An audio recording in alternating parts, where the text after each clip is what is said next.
Welcome to Care-a-Lot. I'm the Cloud Keeper, and this is the magical home of the Care Bears. Now, the Care Bears are no ordinary bears. Oh, no. They have a very special mission to help people share their feelings. Hey, what about us? Oh, how could I forget Baby Tugs and Baby Hugs, hugging everything in sight? Baby Hugs? Where is Baby Hugs? No, Baby Hug. Dear me, what would happen if I weren't here to take care of you? Don't worry, Grams Bear. I'm big enough to take care of myself and Baby Hugs. I'm a Care Bear. Whoops. No, that Baby Tugs just can't wait to grow up so that he can join the bigger Care Bears on their missions. I wanna be a Care Bear. Oh, it'll be so great when I'm a Care Bear. Well, I can hardly wait to be a Care Bear and do the things that Care Bears do. I wanna be a Care Bear and float upon a cloud when I'm a Care Bear. I'm gonna be so proud to know that somewhere I can make a smile shine through. Me too. Oh, I wanna be a Care Bear like you. You do? I'd be like sunshine and make the sun shine. I have a heart like Lava-Lot. I'd be like Wish Bear and always be there. We'd be the luckiest bears in Care-a-Lot.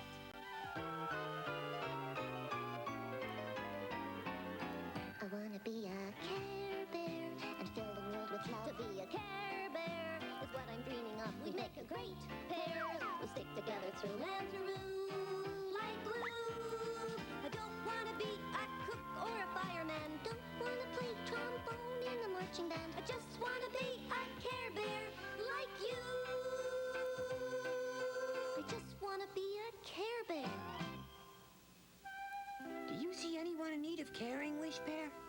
I think I'm just about to, Tenderheart.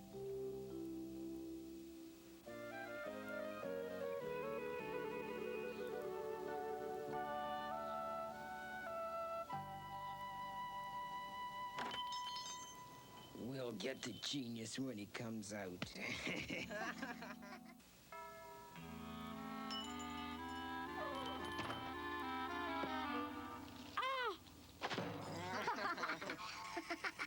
Watch it, Einstein. You almost broke my favorite bat.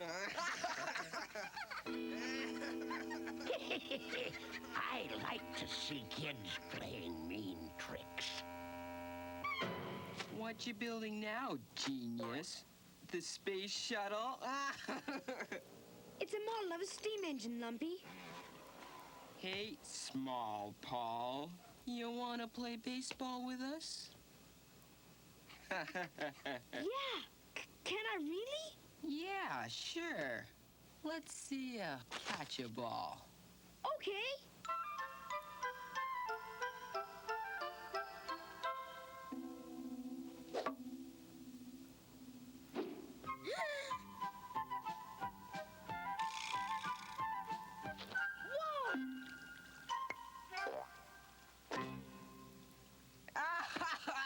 Bullseye!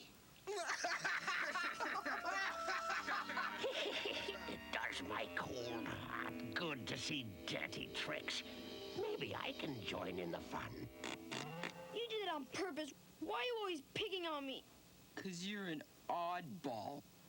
And we don't like oddballs.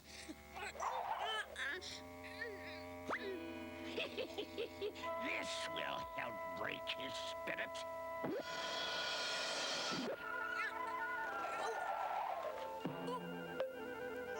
I'll get even with you.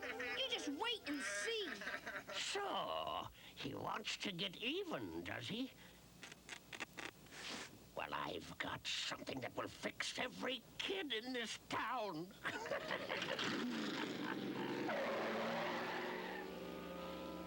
I'll fix them.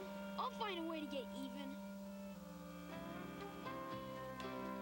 I think Paul needs some Care Bears care. Before things get out of hand, he needs someone to love. He's just down on his luck. He just has to learn how to have fun. He needs some cheering up. No, a good grump. A friend. A birthday cake. No, a nice long nap.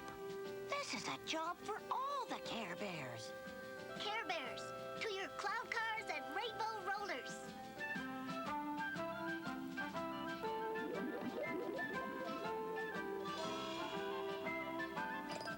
And so the Care Bears were off on another care adventure.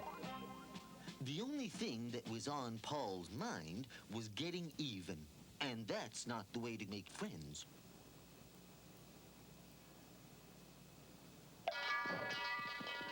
And Professor Coldheart, that old cold inventor, was up to his cold-blooded tricks again.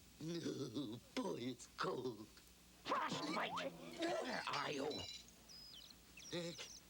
What are you doing sitting down? We have to prepare my careless ray contraption. It's ready for the kiddies. Excellent. One by one, I'll numb their youthful spirits. Numb their spirits. And freeze their little hearts. All with the touch of a button. All with the touch of a button.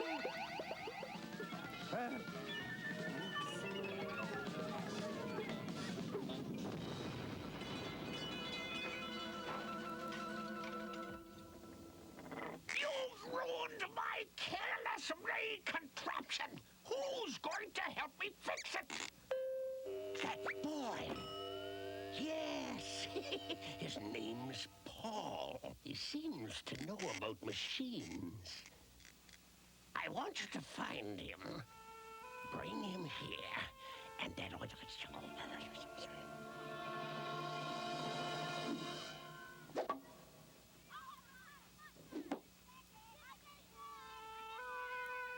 I'll get you, Lumpy. I don't care how I do it. You won't make any friends that way. Who are you? We're the Care Bears. We've come to be your friends. I don't have any friends. I'm an oddball. I'm different. Everybody's different. That just means there's more ways to show you care. If you just give a little love, you might just get a little love. If you just give a little hug, a hug might come right back to you. Give a little cheer and get to caring. Be a better friend, it's all up to you. Give another try, it's the best thing you can do. 'Cause when you give a little love comes back to you. Hey, kid, don't get mad. Get even. If you just give a little shove, you'll find that just a little shove's exactly what you're thinking of. To pay them back for what they've done to you. Be a little bad, make a little trouble. Even up the score with a trick or two. Listen to me, kid, this could be your big debut. Come on and give a little shove and watch it turn black and blue. If you just show a little joy, You'll look like such a silly boy. Just find someone you can annoy and take a whole new point of view. everywhere you look, life's filled with wonder. Open up your eyes, you'll see it's true. Don't listen to their lies or they'll make a fool of you. If you just give a little love, Give a little shove. if you give a little hug, Give a little slug. if you give a little love comes back to you. P.U. and this is just the beginning. Let's go and have some real fun. Yeah. I really want to make those kids sorry. Paul, what about making friends?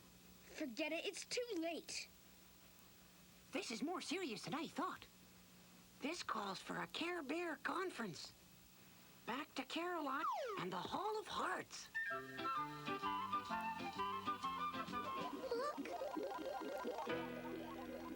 How are we going to get back to Care-a-Lot?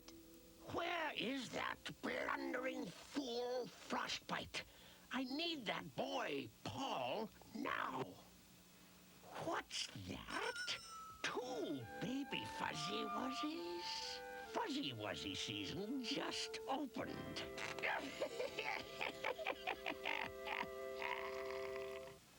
Hello there. It's been some time since the Care Bears entered the Hall of Hearts to discuss Paul's problem. Perhaps it's not enough for us to tell Paul how to make friends. We might have to help him find out for himself. Oh, dear. Grams? I can't find baby hugs or baby tugs anywhere. I have this terrible feeling that something has happened to them. Don't worry, Grams Bear. We'll find them. They must be around here somewhere. I want to go home, Tugs. Listen, Hugs, nothing's going to happen that I can't take care of. I'm a full-fledged, genuine, 100% Care Bear, and I'm not afraid of anything. You're not afraid of anything?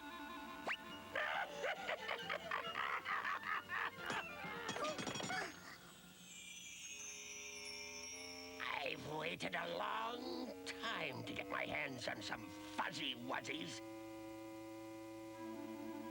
We've looked everywhere, Gramps, but baby Hugs and baby Tugs just seem to have disappeared. Look what I found. In the back of Tenderheart's cloud car. That's Tug's jam jar. Hugs and Tugs must have stowed away when you went to help Paul. Oh, hurry! Find them before something happens. Wow, what a machine. What's it do? This is Professor Coldheart's idea. It'll fix those kids so they'll never make fun of you again. I want them to be really sorry. Now that's what I like to hear. So, do you think you can repair my machine, boy? You bet. Frostbite, I've got a surprise for you. But first, behind those shutters is a bell. I can bounce my careless ray off of it and freeze the emotions of every boy and girl in this whole town with one shot. I want you to climb up that bell tower and open those shutters. But I'm too fat to fit in there. Maybe you're right.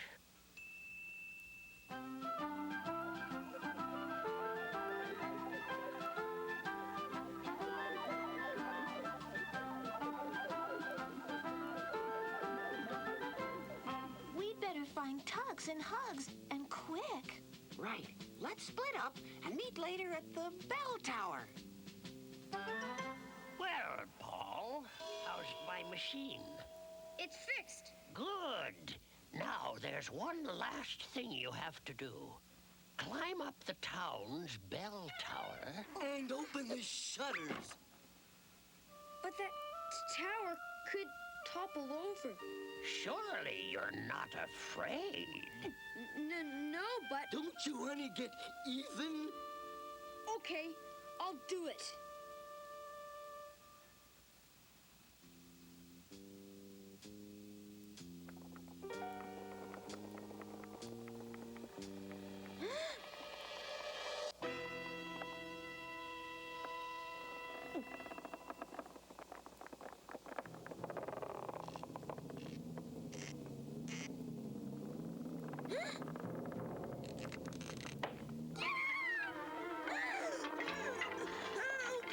No sign of baby Hugs or baby Tugs. Help!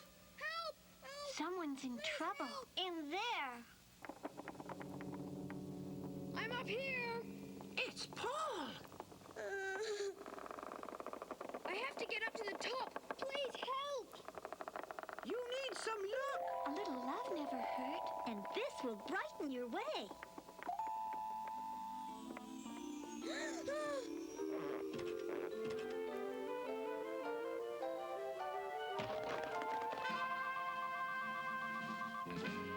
Well done, my little friend.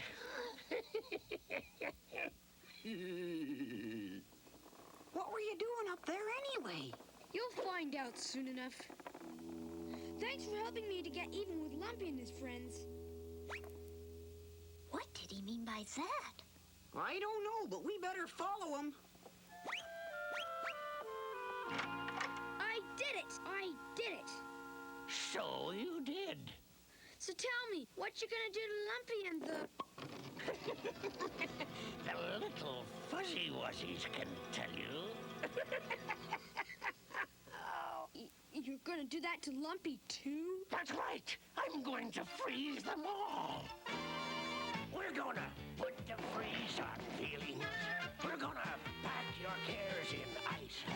We're gonna chill the whole caboodle with my careless ray contraption device. We're gonna start the wheels a-turning and turn the world an icy blue. Yahoo! We're gonna put the freeze on feelings. Thanks to you. Thanks to you.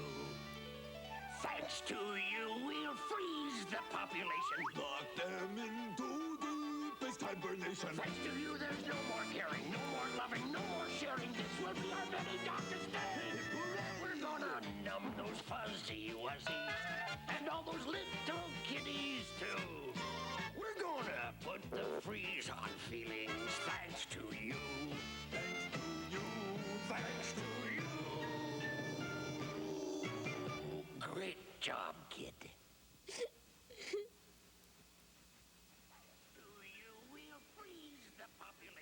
I don't want to get even anymore. I just wanted them to like me. It's all my fault.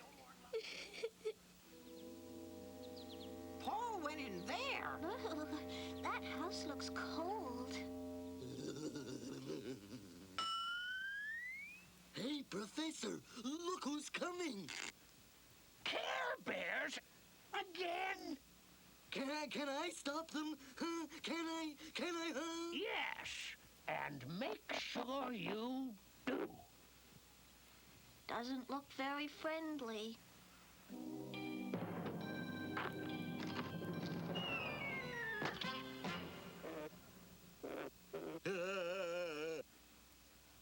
Oh, it's cold. Which way's up? What's happened? I'm freezing.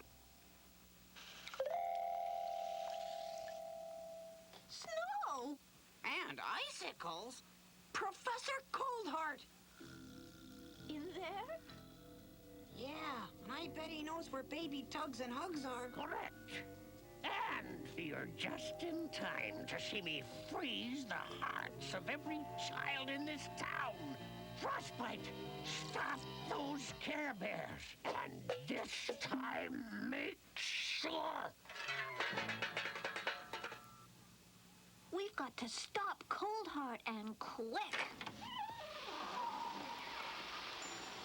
What a spooky place. Which way? We'd better split up. This is going to be fun.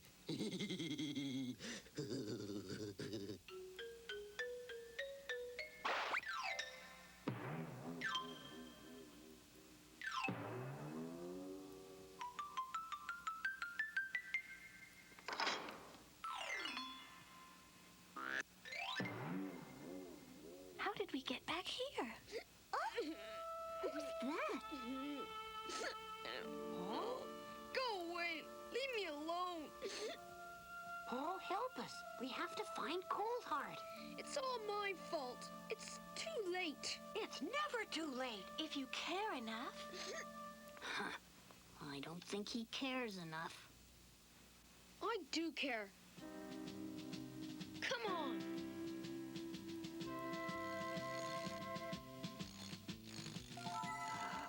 Perfect. The bears will never find us. Oh, no? Frostbite, what are you doing? Watering the pretty flowers. Blockhead, you let them in, but it's too late.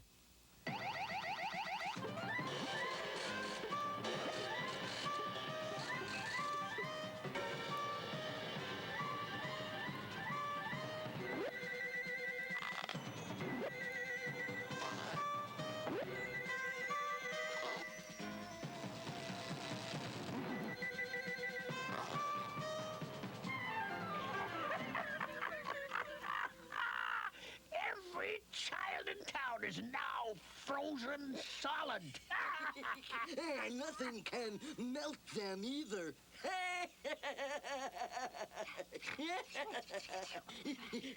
All right.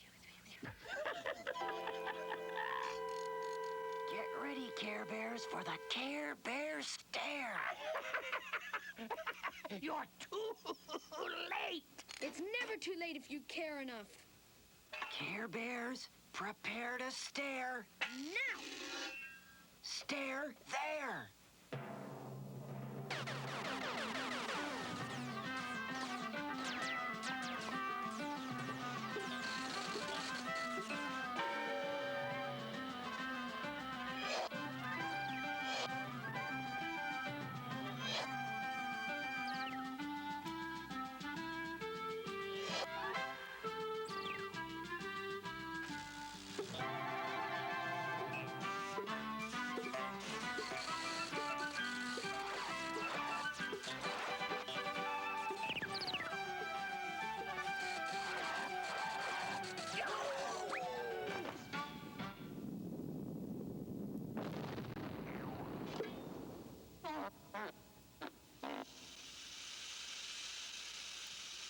Boy, we sure fixed that machine. Darn you, fuzzies. You've won again. But next time we'll get you. Woo! What do you mean, we, you little twit? Come back here, you blockhead. That's the last time you'll foul me up.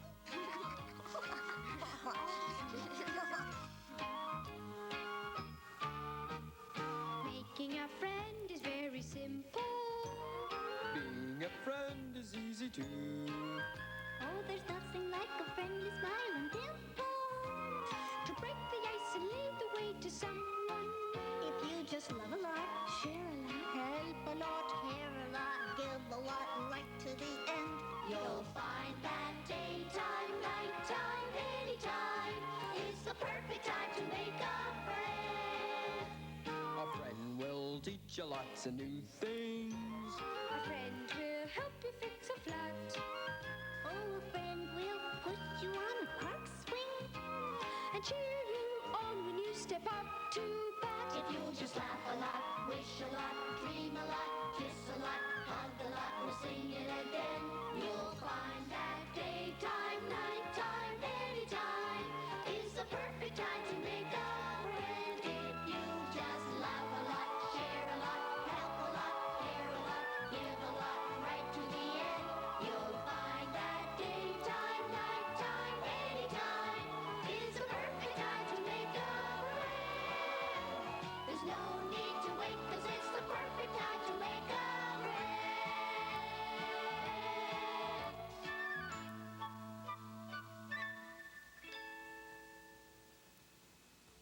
If you'll just laugh a lot, wish a lot, dream a lot, kiss a lot, hug a lot, we'll sing it again.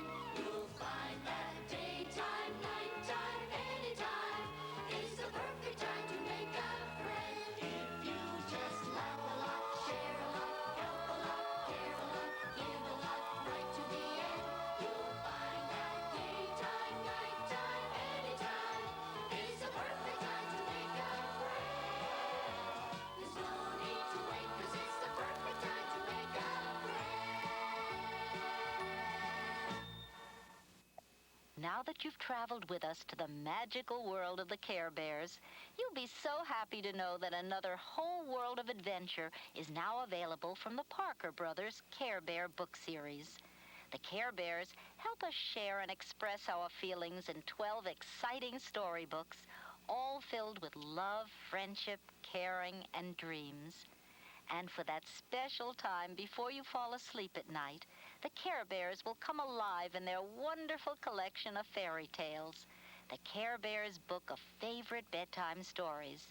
The Care Bears books are filled with so much magic and fun, you won't want to put them down. Now hurry and join the Care Bears in two of their most caring adventures ever, The Witch Down the Street and Sweet Dreams for Sally.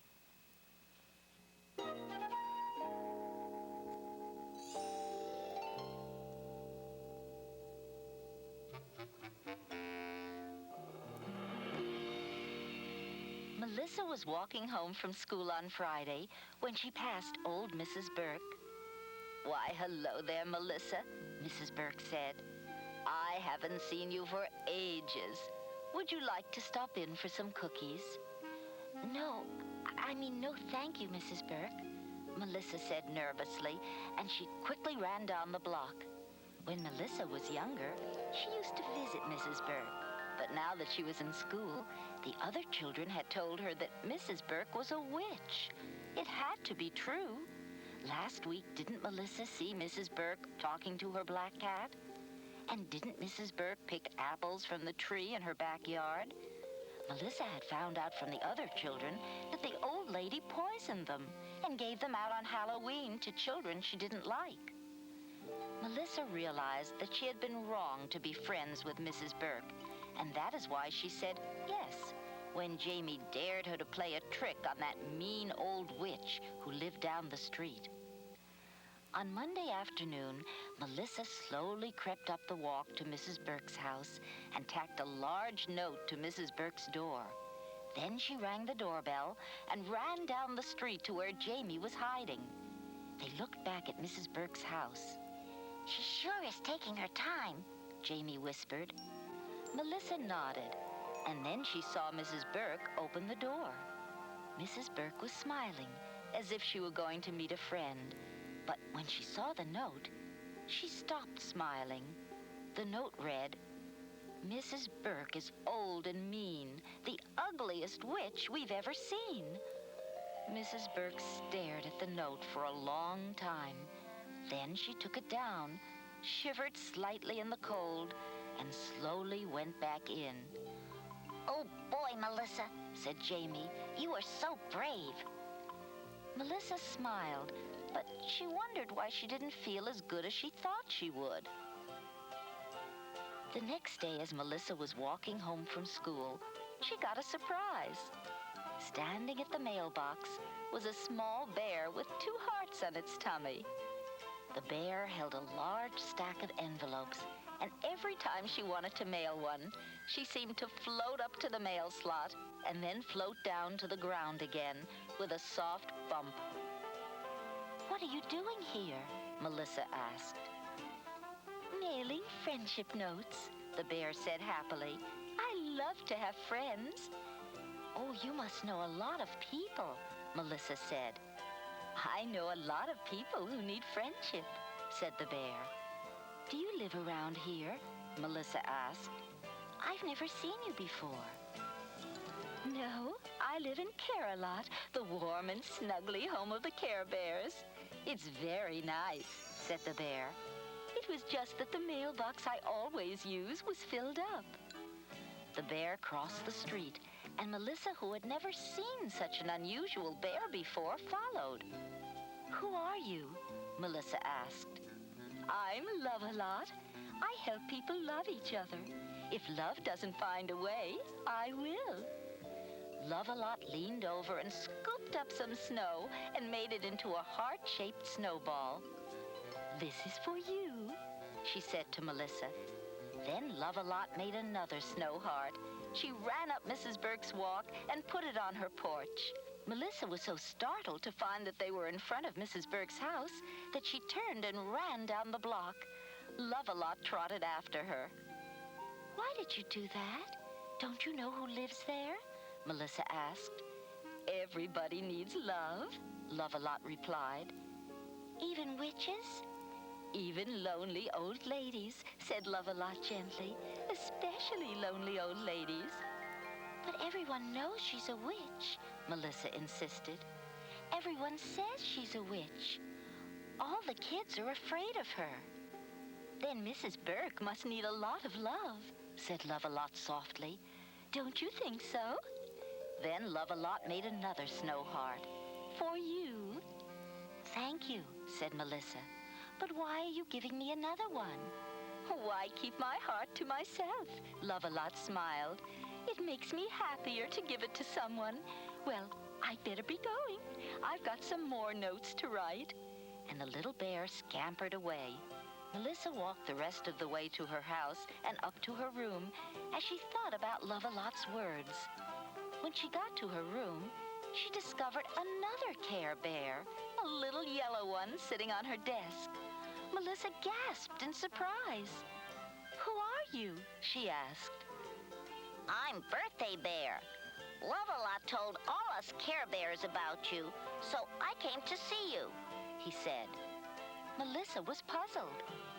But my birthday isn't for 2 months.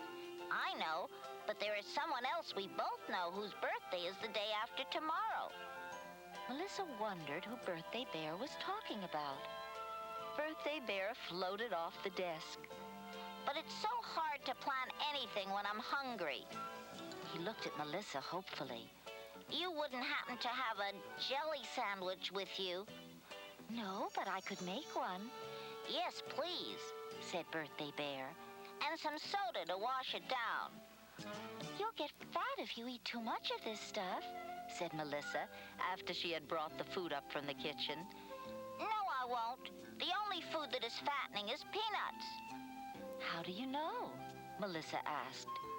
Did you ever see a skinny elephant? Birthday Bear was so pleased with his answer that he rolled on the floor and laughed and laughed. Oh, I do love a joke, he said as he got up. But now it's time to be serious and get to work. Birthday Bear pointed to the cake on his tummy. Now, birthdays should be happy, right? Of course, said Melissa. But what about someone who hasn't had a happy birthday in a long time? Who do you mean? Melissa asked. You probably know her. She lives by herself and... Birthday Bear looked right at Melissa. Sometimes people play mean tricks on her. You mean Mrs. Burke, don't you? Melissa asked quietly. Exactly. But she's a witch, Melissa said. Isn't she? Oh, she's no witch. Just an old lady who would like a friend, said Birthday Bear. Do you know the only way she could get off her broom to fly? How? Melissa asked. Buying a ticket on an airplane, Birthday Bear said. Get it? And then he started to roll on the floor with laughter again. When he got through laughing, he jumped up and said seriously, Back to work, back to work. He walked over to Melissa's toy piano, sat down and tapped out, Happy birthday to you, he said. Melissa closed her eyes and sang along. Suddenly, she knew what to do for Mrs. Burke's birthday, and she felt good inside as she sang. On the day of Mrs. Burke's birthday, Melissa still hadn't decided if she was brave enough to carry out her plan. She remembered what the Care Bears had said, but she was still afraid to knock on Mrs. Burke's door.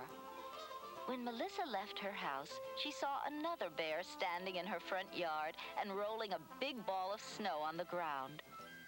Hi there, the Care Bear waved. She had a smiling sun on her tummy. Want to help me build a snow bear? Sure, said Melissa. But which Care Bear are you? Oh, that's a good one. The bear pointed to her smiling son. I'm Funshine Bear, and I try to enjoy each moment of the day. Come and help me. Isn't this fun? Funshine said as she helped Melissa shape the ears. I love to build snow bears, but it's more fun with you to help.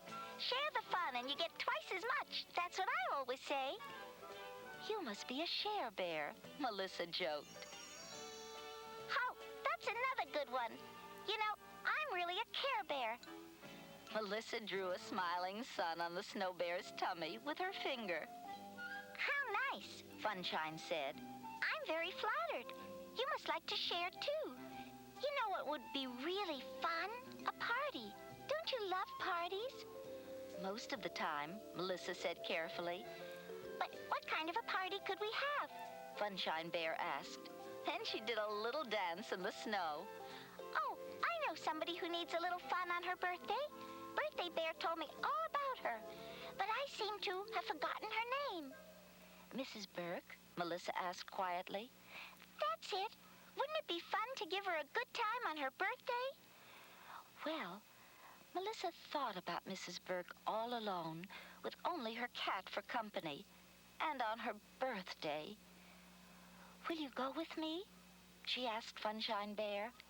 I wouldn't miss it. I'll walk right up to the door with you. Not inside? Melissa asked. No, but I'll be outside watching every minute, just to make sure you are enjoying yourself.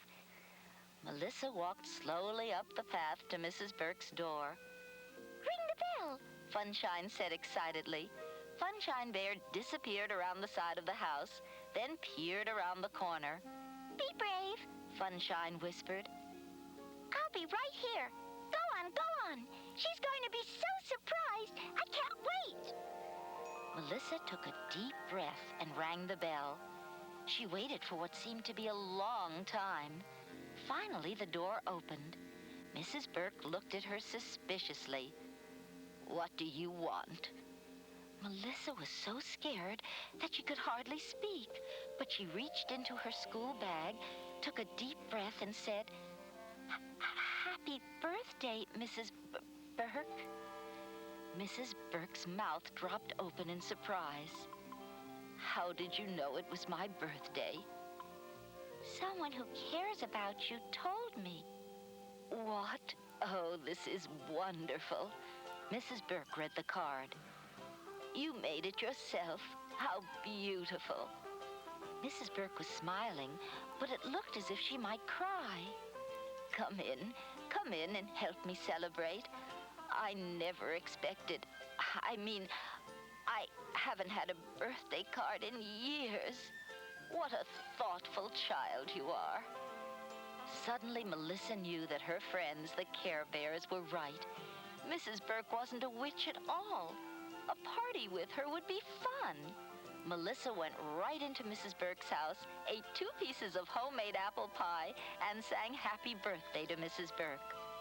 While she was singing, she glanced up and saw 3 pairs of eyes peeking through the window. The bears had come to the party, too. After the party, Melissa walked home, and there, pinned to her front door, was a note. This is a friendship note to a special girl. Always remember to share your heart, and please remember us, your friends. Funshine, birthday, and love a lot.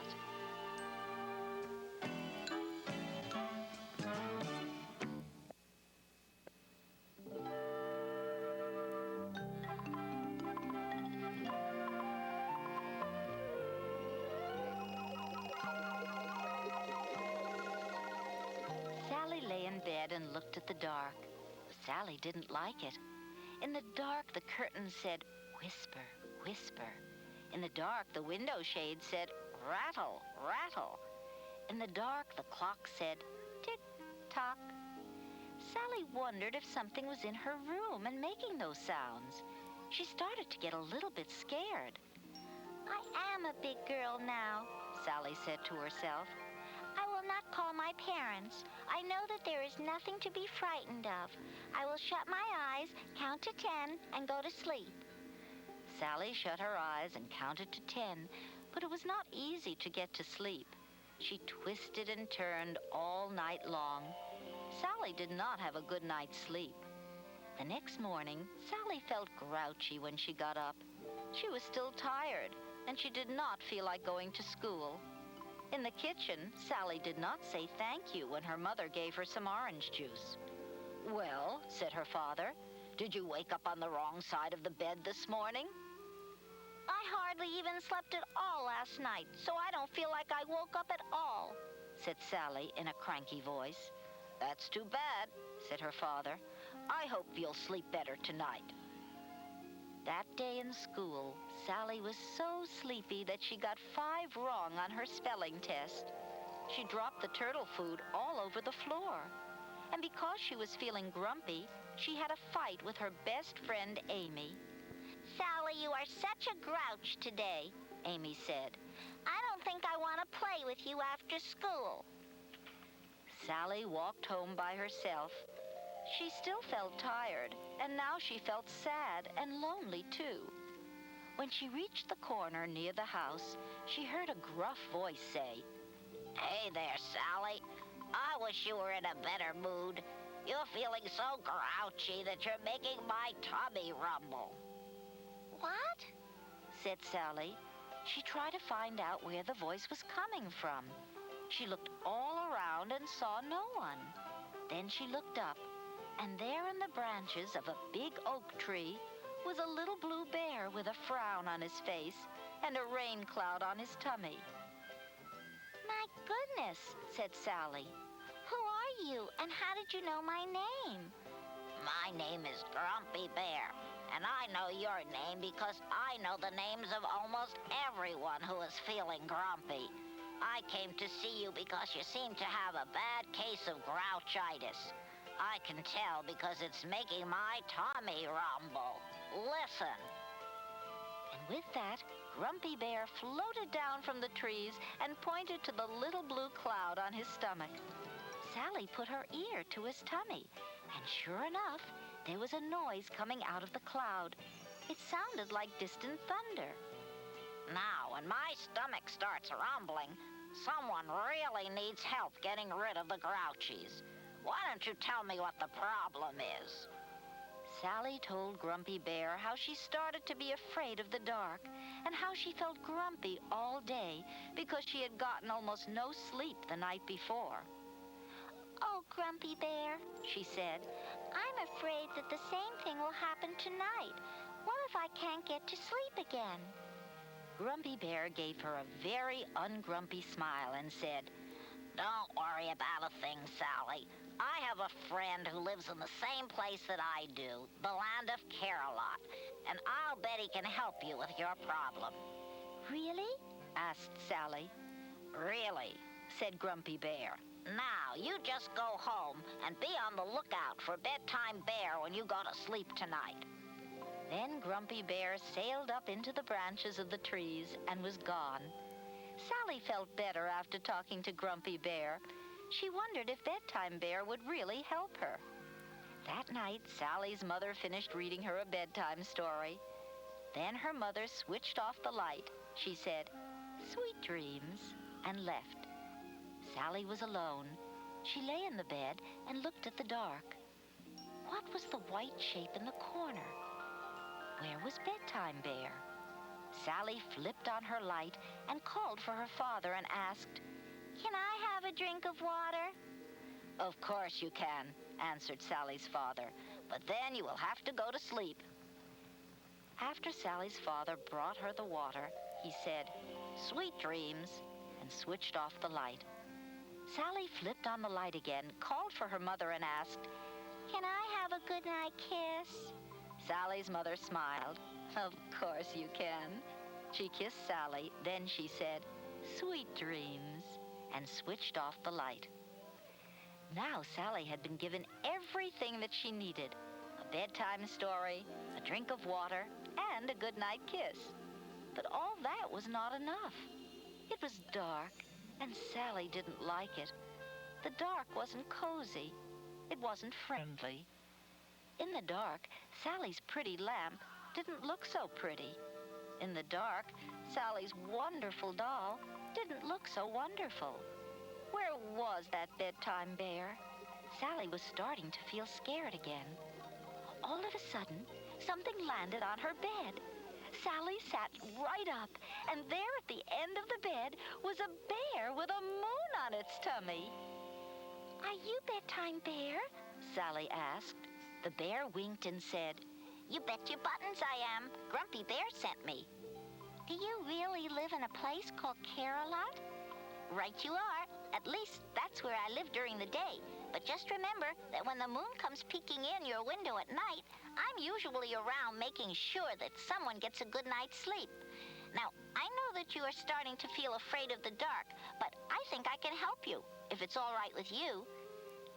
"I'd love it," Sally said. "Well, first of all, I want to show you that there is nothing to be afraid of. See? Your lamp and your doll are just like they always were. It was only that your eyes were playing tricks on you." "Now I see," said Sally. "All right then, lie down, close those pretty eyes, and I'll get to work." Sally turned her cheek into her pillow, scrunched her knees up into her chest, and Bedtime Bear sang her a lullaby. While he sang, Bedtime Bear was busy working. He stopped the window shades from making sharp, rattly sounds. He stopped the curtains from making soft, whispery sounds. He stopped the clock from making loud, ticking sounds. and Sally fell asleep. The next day, Sally really felt good. At breakfast, she smiled at her father. In school, she spelled every word correctly, and she and Amy made up and were friends again. That night, when it was time for bed, Sally hopped right under the covers. She told her father that she did not need a drink of water. She told her mother that she did not need a bedtime story. Just give me a goodnight kiss and switch off the light, she said. Sally was hoping that she would see Bedtime Bear again. Sweet dreams, said Sally's father. Sweet dreams, said Sally's mother. Then they both left the room. While she waited for Bedtime Bear, Sally looked around her room. Tonight, her pretty lamp looked as pretty as it always did. Tonight, her wonderful doll looked as wonderful as it always did. Sally knew that she wasn't afraid of the dark anymore. Sally started to get sleepy. She tried to keep awake for Bedtime Bear, but her eyes gently closed. Later that night, Sally opened her eyes. Was she dreaming? There, standing on a beautiful cloud, each holding a twinkling star, were Grumpy and Bedtime Bear. They looked down at her. Sally smiled sleepily. Tuck me in tight, she murmured. And as she got comfortable, Sally closed her eyes and dreamed a special dream about the land of Care-a-Lot.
Invited to Strawberry Shortcake's housewarming party.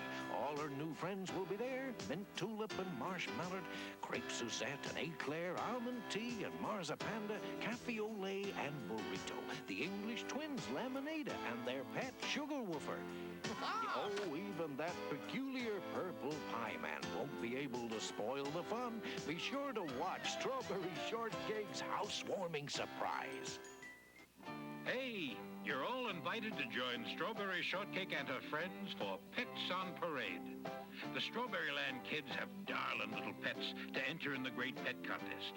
Purple Pie Man and a mischievous partner will be there, too. Together, they try to snatch first prize. But they can't keep Miss Strawberry down for long. Be sure to watch Strawberry Shortcake in Pets on Parade. It's the berries.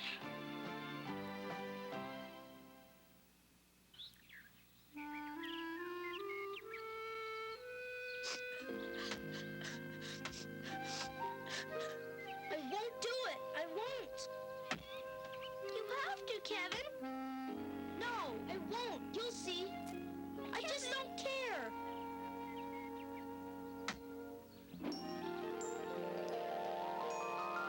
The Care Bears are back, and now they must save Kevin from the clutches of the cruel Professor Coldheart, who lives deep inside the land without feelings. Come along with the Care Bears in this delightful tale of loving, sharing, and of course, caring. The Care Bears they care a lot about you. Who can keep you warm at night? Who can cuddle up and hold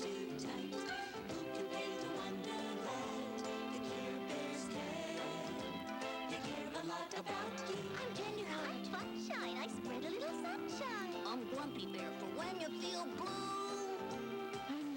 My birthday bear! I'll cheer you up and show I care. At bedtime, I'll dream along with you. Bring me spin. I'll bring it up. I'll be your friend when you get stuck. Care Bears care about you. Who can make you laugh out loud? Who can ride a rainbow through a cloud? Who will always see you through? Care Bears care a lot about you.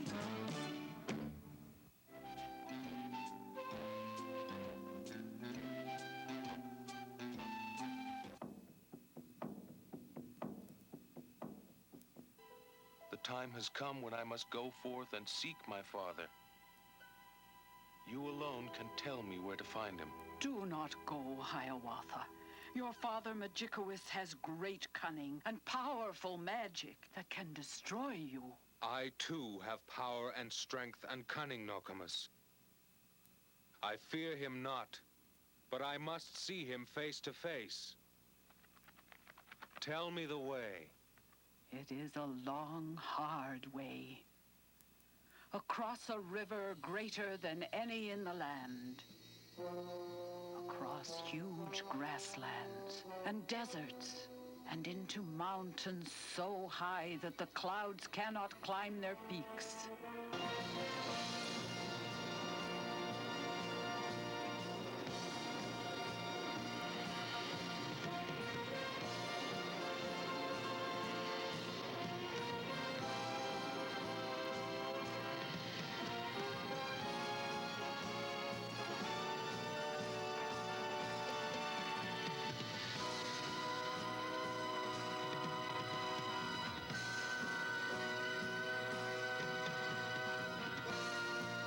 Suddenly, Hiawatha came in sight of Magikowis, the West Wind.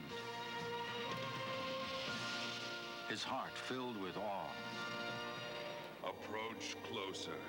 My power will no longer hold you back. Far have I traveled, my father, to bring you the 1,000 questions that fill my heart.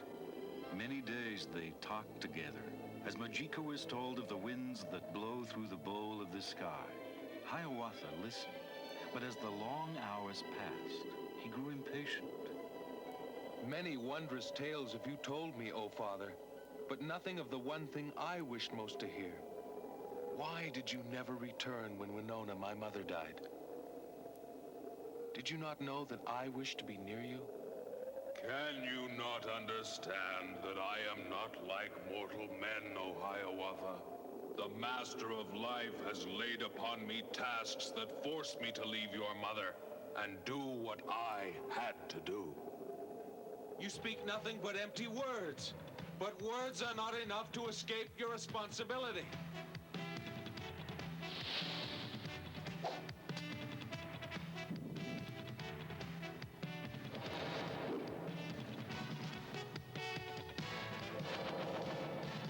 Hold, Hiawatha. Mighty warrior that you are, you cannot overwhelm me. Father, I am sorry. I don't know what came over me. A son does not attack his own father, and yet... Be not sorry, Hiawatha. It was I who put it into your heart to attack me. I had to do it to test your strength and courage. And I am well pleased with you. You are a fine warrior. But now, from my lips, learn your true destiny.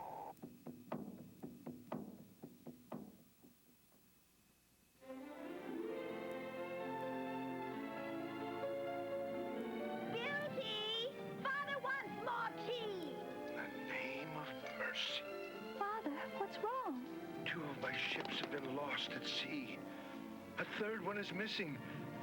My fortune, it's been wiped out. The house is aflame. Everyone out! Out!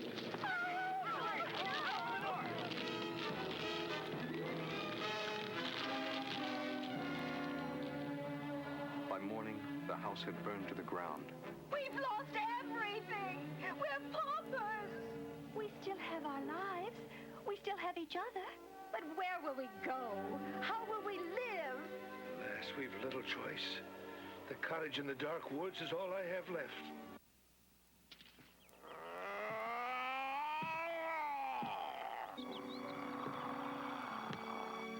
You will pay for the rose you have stolen with your life, merchant. I never imagined that one so wealthy as you, Beast, would care about a single rose. I swear I meant no harm. It was for my daughter, Beauty. I shall forgive you and spare your life on one condition. Your daughter must come willingly to take your place. It is my fault. I shall go to the Beast in your place. No, I won't hear of it. Nor will Gerard and I. We shall go to the palace and slay this cruel beast. Neither Beauty nor father shall be sacrificed. No, I am the cause of our woe, so I must surrender myself to the Beast. Now, take my hand. Be as true-hearted as you are beautiful, and we both shall have nothing left to wish for. Beast, you know why we have come. Show yourself if you dare. You have come unbidden into my palace for this. You must pay! Beauty never knew of her brother's attempt to rescue her, though she thought of her family often as the weeks and months went by. Within the palace walls, time seemed to stand still, but Beauty could watch the march of the seasons from its towers. Yet her months of captivity passed quickly, for there was always some new miracle, some new wonder to behold, and every night there was dinner with the Beast. Do you love me yet, Beauty? Will you marry me? Alas, Beast, no. I cannot marry you. Winter became spring, and spring gave way to summer. And though Beauty was enthralled by the palace and its enchantments, she looked forward most of all to her nightly visits with the Beast. She had come to enjoy his company and his conversation. Over time, her pity for the creature had turned to compassion, and her compassion to fondness. But still, it was not love.